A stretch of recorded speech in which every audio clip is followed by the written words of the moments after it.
चलिए बेटा जी, आज शुरुआत करेंगे मैथ पेडागोजी के एक टॉपिक का जिसका नाम है वैन हीले के ज्योमेट्रिकल थ्योरम, मतलब theory of Van Hiele geometrical theorem. अब ये है क्या, इसके लिए ना हम आपको दो वीडियो डालेंगे। एक वीडियो ये है, एक वीडियो इससे पहले भी मिलेगी। तो इसकी शुरुआत करने से पहले आप सभी को पहले तो हैप्पी चिल्ड्रंस डे। शुरुआत करेंगे कैसे और कहाँ, देखिएगा। आपका ना पेपर है कब, एक 18 को, 18 नवंबर को जो पेपर है वो किसका पेपर हो जाएगा, अपना यूपी टेट का। तो जो यूपी टेट का पेपर होगा, उसी यूपी टेट के पेपर के बाद फिर आपका सी टेट का भी पेपर होगा बेटा 9 को। तो अब जो करना है उसमें कैसे कैसे करना है, तो इसमें ना हमने कुछ आपकी जो थ्योरी डाली है पेडागोजी की, चाहे वो इंग्लिश की है मैथ के हैं, धीरे धीरे आती चली जाएंगे आपके लिए। उसी में से आज एक मोस्ट इंपॉर्टेंट पार्ट है ये वाला, जिसके आप मान के चलिएगा कि आपको ना हमेशा जिसका पेपर 1 मैथ होता है, जिसका पेपर 2 मैथ, उसमें से 2 या 3 क्वेश्चंस बनते ही बनते हैं।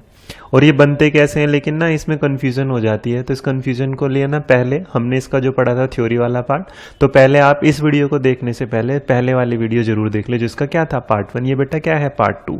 और ये जो पार्ट 2 है ये सिर्फ और सिर्फ प्रैक्टिस क्वेश्चन पेपर होंगे इसके में। इसका मतलब ये कि जो आपने अभी तक पढ़ा, जो थ्योरी जानी, उसके बाद उस क्वेश्चन को आपको क्या करना है, सोल्व करना है। तो इसमें से मैं ज्यादा क्वेश्चन आपको सोल्व नहीं करा रहा हूँ, मैं आपको बेसिक सी बातें बताता चलता हूँ कि जो जो बच्चे इसको कर लेगा, तो ये पार्ट ना होगा ये वाली बात कि इसमें से ये आपको मैं समझाऊं तो आपको टाइम लगेगा कि नहीं लगेगा, लेकिन बात ये है कि आप जब इसे खुद समझेंगे ना, तो इन सवालों के जवाबों का ना आप आसानी से जवाब दे पाएंगे। लेकिन इसमें से ना मैं आपको कुछ सवाल हैं जो करा देता हूँ। जो सवाल होंगे वो क्या, जैसे अगर इसका पार्ट 1 देखेंगे तो पार्ट 1 में वो सारी चीजें मैंने डिस्कस कर ली थी, क्या आप लोगों के साथ की, कि जो इसका जीरो वाला लेवल होता है, जो आप मेरे यहाँ साइड पे देख रहे हैं, जो जीरो नीचे सबसे नीचे क्या है, विजुअलाइजेशन, उसके दूसरे नंबर पे क्या है, एनालिसिस, फिर क्या है, इनफॉर्मल, उसके बाद फॉर्मल, और सबसे लास्ट में क्या है, रिगर। ये जो 5 स्टेजेस हैं, इन 5 स्टेजेस के बेस पर ये पूरा का पूरा चैप्टर सोल्व किया जाता है और इसी से क्वेश्चन आते भी हैं। कैसे बेटा, तो जो वैन हीले साहब थे, मतलब साहब क्या है, हस्बैंड और वाइफ थे, दोनों ने मिलके ये थ्योरी दिया था अपने बच्चों के साथ। तो इन्होंने उस पर क्या कहते हैं, एक एक्सपेरिमेंट करके देखा कि वो कैसे करते हैं। तो उसी चीज को इन्होंने ध्यान से देखते देखते फिर हम सबको लिए ये वाला चीज दे दी।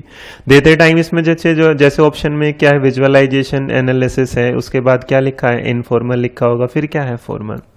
देखो, अगर किसी ने पहले वाली वीडियो नहीं देखी तो मैं बिल्कुल शॉर्ट में एक चीज बता रहा हूँ, बड़े ध्यान से सुनिएगा। लेवल बेटा होते हैं टोटल कुल मिला के 5, लेकिन लेवल कहलाते हैं 4। मतलब स्टेजेस तो कितनी है, 5, लेकिन लेवल कितने होंगे, 4। 4 का मतलब क्या, पहला जो लेवल है वो 0 लेवल है, दूसरे वाला क्या है 1, तीसरे वाला कहलाता है 2, चौथे वाला कहलाता है क्या 3, और पांचवे वाला कहलाएगा क्या 4। जो इनका 0 वाला लेवल है, इन्होंने इसको कहा विजुअलाइजेशन, मतलब चाक्षुकीकरण। अब विजुअलाइजेशन जैसे नाम से पता है तो किसी चीज को विजुअल, तो इसका मतलब जब बच्चा किसी चीज को देखकर पहचान लेता है, वो क्या हुआ, विजुअलाइजेशन। एनालिसिस होता है कि जब जहां बच्चा किसी भी चीज की प्रॉपर्टीज और उसकी शेप को देख के उसे ना क्लासिफाइड करना सीख ले, तो इसका मतलब वो वाला पार्ट उसका क्या कहलाता है, एनालिसिस। तीसरे वाला जो पार्ट कहलाता है, जो हमारा लेवल नंबर 2 कहलाता है, उसका नाम होता है इनफॉर्मल। इसका मतलब उसके सामने कई सारी चीजें आती हैं, वो उनकी प्रॉपर्टीज के बेस पे तो नहीं बता पाता, लेकिन उनके अलग अलग साइज को देख के वो अलग अलग उनके नाम जानना सीख लेता है, बताया ना। तो कॉन्क्रीट एब्स्ट्रैक्ट नहीं पहुंच पाता, कॉन्क्रीट तक रह जाता है। उसके बाद जब जाते हैं डिडक्शन, तो डिडक्शन वाला पार्ट हो कि बेटा जो उसने कॉन्क्रीट से, अब वो चीजों को ना रिलेट करना भी सीख लेता है और उनके ना थ्योरी भी लगाना शुरू कर देता है, डिडक्शन करना। और लास्ट वाला जो रिगर है, देखिए रिगर का कभी भी ऑप्शन आपके एग्जाम में आएगा तो इसमें तो याद रखिएगा कि जो भी 1 से लेके 8 तक का पेपर वाला बच्चा दे रहा है, उसमें कभी भी रिगर का कोई भी जवाब नहीं आता। तो बेफिक्र रहना, आंसर जो आएंगे। और अगर मैं ट्रिक में बताऊं तो बेटा जो पेपर 1 वाले हैं उनका आंसर सिर्फ 2 में से ही बनता है नॉर्मली, मैक्सिमम 99.9 कह रहा हूं, 1% बचा के रखिएगा वो 0.1 वाला। तो इसका मतलब बेटा वहां पे क्या होगा कि अगर आपके सामने पेपर 1 वाले बच्चे हैं जिनका ईवीएस मैथ साइंस होता है, उनके आंसर में 2 ही आंसर बनते हैं मैक्सिमम। कौन कौन से, या तो बनेगा विजुअलाइजेशन या क्या बनेगा, एनालिसिस। लेकिन जो दूसरे वाला बच्चा है, जो पेपर 2 वाला है बेटा, अगर उसके उसमें आता है तो नॉर्मली उसमें ना ये 2 लेवल और बढ़ जाते हैं, जिसमें एक आ जाता है इनफॉर्मल और दूसरा क्या आ जाता है, फॉर्मल। देखो इन सवाल को जरा ध्यान से समझना। ये जैसा आपकी स्क्रीन पे सवाल लिखा है कि according to van Hiele geometric theorem the 5 level visualization, analysis, informal, deduction, formal, rigor given है। और ये जो बच्चा है ना, some polygons are are given to child of class 3rd। इसका मतलब ये जो सवाल है ये किसके लिए जा रहा है, पेपर 1 के लिए। और मैंने अभी बताया कि पेपर 1 के बच्चे के लिए अगर आंसर आएगा तो 2 ऑप्शन में से आ सकता है। कौन कौन सा हो सकता है, या तो विजुअलाइजेशन होगा या फिर क्या होगा, एनालिसिस। अब सवाल को देखो, ये कहता है he classified the polygon on the basis of number of side.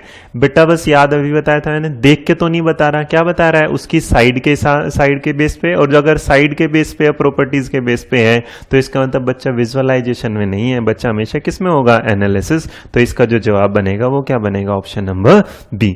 इसी तरह अगर आप आगे बढ़ेंगे तो ये आपका एक सवाल होगा, नेक्स्ट क्वेश्चन नंबर क्या होगा 2, जिसमें आपसे कहता है student asked to establish a relation between vertically opposite angles, they do various figures, measure the angles, observe that vertically opposite angles are equal. अब बेटा तुम खुद सोचो ये कि पेपर 1 का सवाल होगा कि पेपर 2 का सवाल होगा, और बच्चा वर्टिकली अगर अपोजिट एंगल बताया है क्या, तो क्या 5th क्लास वाला बच्चा, तो ये वाला जो सवाल होगा ये आपका क्या होगा, होमवर्क होगा, और इसका आंसर आप मुझे किस में देंगे, ऑप्शन में देंगे। इसके बाद नेक्स्ट क्वेश्चन की तरफ बढ़ते हैं। जो नेक्स्ट वाला क्वेश्चन होगा वो है हमारा सवाल नंबर 3। सवाल नंबर 3 में भी फिर जाता है कि चिल्ड्रन जो है वो प्राइमरी स्टेज पे ना क्लासिफाई कर देता है given shape based on their appearance. अब किसको देख के है, वो उनको साइड को देख के बता रहा है, शेप को देख के बता रहा है, या उसको बस देख के अपीयरेंस को देख के बता रहा है। तो ये पूछना चाहता है कि अकॉर्डिंग टू वैन हिले ज्योमेट्री के कौन से वाले लेवल पे होगा। तो ये तीसरा सवाल भी आपका क्या होगा, होमवर्क होगा। देखिए मैं चाहूँ तो अभी आपको आंसर बता दूं, लेकिन इस आंसर को जानने के लिए ना आप बेहतर होगा कि सवाल लटे ना, आप क्या करिएगा, आप एक बार इसका पार्ट 1 देखिएगा, थ्योरी पढ़िएगा, और तब इन सवालों का दीजिएगा जवाब। उसके बाद आपके सामने क्वेश्चन आएगा ये। तो क्वेश्चन बेटा जो मैंने कहा था कि वो जो लेवल है, हमने कहा लेवल कितने होते हैं 4, लेकिन स्टेजेस कितनी है 5। तो अगर ये यहाँ पे कहता है according to Van Hiele level of geometry student who can describe and sort of shape on the basis of appearance are. अब वो कौन से, देख बेटा अपीयरेंस के बेस पे होगा तो इसका मतलब कहाँ होगा, विजुअलाइजेशन। और विजुअलाइजेशन वाला जो लेवल होगा वो कौन सा होगा, तुम जानते ही हो, बाकी मैंने इशारा दे दिया, समझदार को इशारा काफी।